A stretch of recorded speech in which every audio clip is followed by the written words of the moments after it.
In this video, we're going to get rid of these repetitive patterns in the code. So we're going to get rid of these while loops. We're going to move them to a different method. Let's say read number. And then we're going to reuse that method 3 times, every time for reading a different kind of value. Now here's the tricky part. In each while loop, we are reading a different type of value. So here we're reading a float, and over here, we are reading a byte. What should we do with this? Well, one way is to implement that method 3 times. Let's say read byte, read float, and read integer. But there's really no point doing that. There's no point moving this while loop to a different method and calling that method, because with that, we're still going to end up with 3 methods that look almost identical, except on this line. So we're not going to be able to reuse that method many times. Another approach is to implement this method once, call it read number, and return a double. Whenever we call that method, we can cast that double to a different type, like a float or an integer or a byte. So let's copy one of these while loops. Now, after our main method, we're going to create a new method, public static double read number. Now, don't worry about the parameters. We're going to get back to this in a second. Let's add the code block and paste the code that we just copied. Now let's work on the parameters. What parameters do we need here? The first parameter is the question or the prompt. So instead of hard coding this value here, you want to add a parameter here, let's say string prompt, and simply print that prompt over here. Now we need a scanner object. So let's create that here, scanner.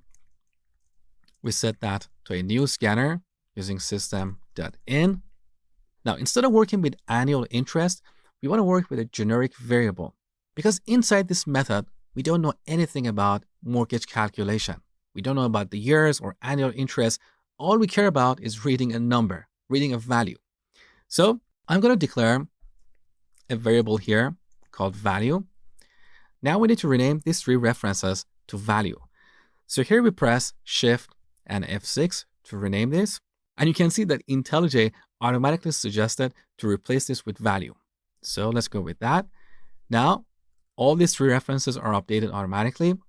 We should also get rid of these hard-coded values like 1 and 30, because these depend on the question we're going to ask. So we can pass these as parameters. Let's say double min and double max. Now we can replace these values very easily. Finally, we need to replace this error message. So we can generate a dynamic error message using these min and max values.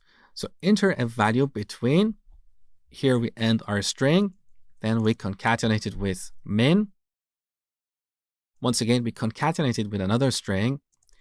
Here we type and then after that, we add the max.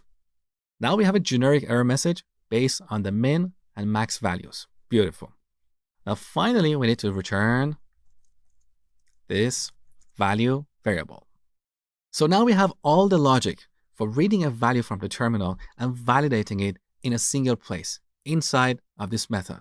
So we can reuse this in multiple places in our main method. Let me show you. So here's our first while loop. We can completely get rid of this by calling the read number method. So we call read number. What is our prompt? It's principal. Next, we need to pass the min and max values. So min is 1,000 and max is 1 million. Now this returns a double, so we cast it to an integer and then store the result in principal. Now we no longer need these few lines. As simple as that. You need to apply the same change to these other loops. So once again, let's call read number.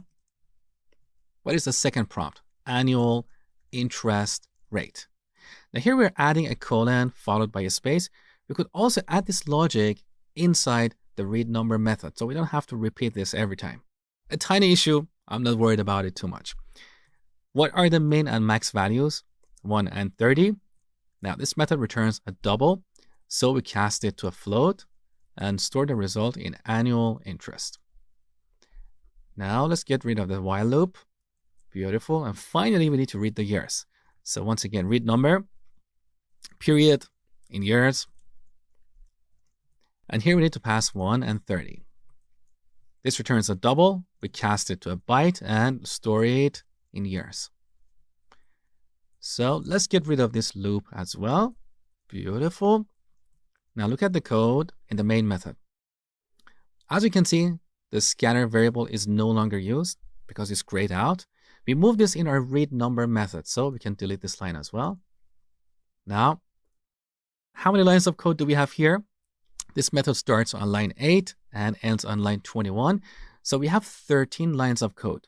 Previously, we had 44 lines of code. Our main method was so bulky, it was hard to read, hard to understand, hard to change. The logic for calculating the mortgage was all over the place. It was very smelly. Now look at what we have here. On the top, we declare these variables.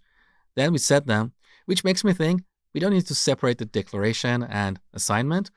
We can declare these variables right here. So int, float, and byte.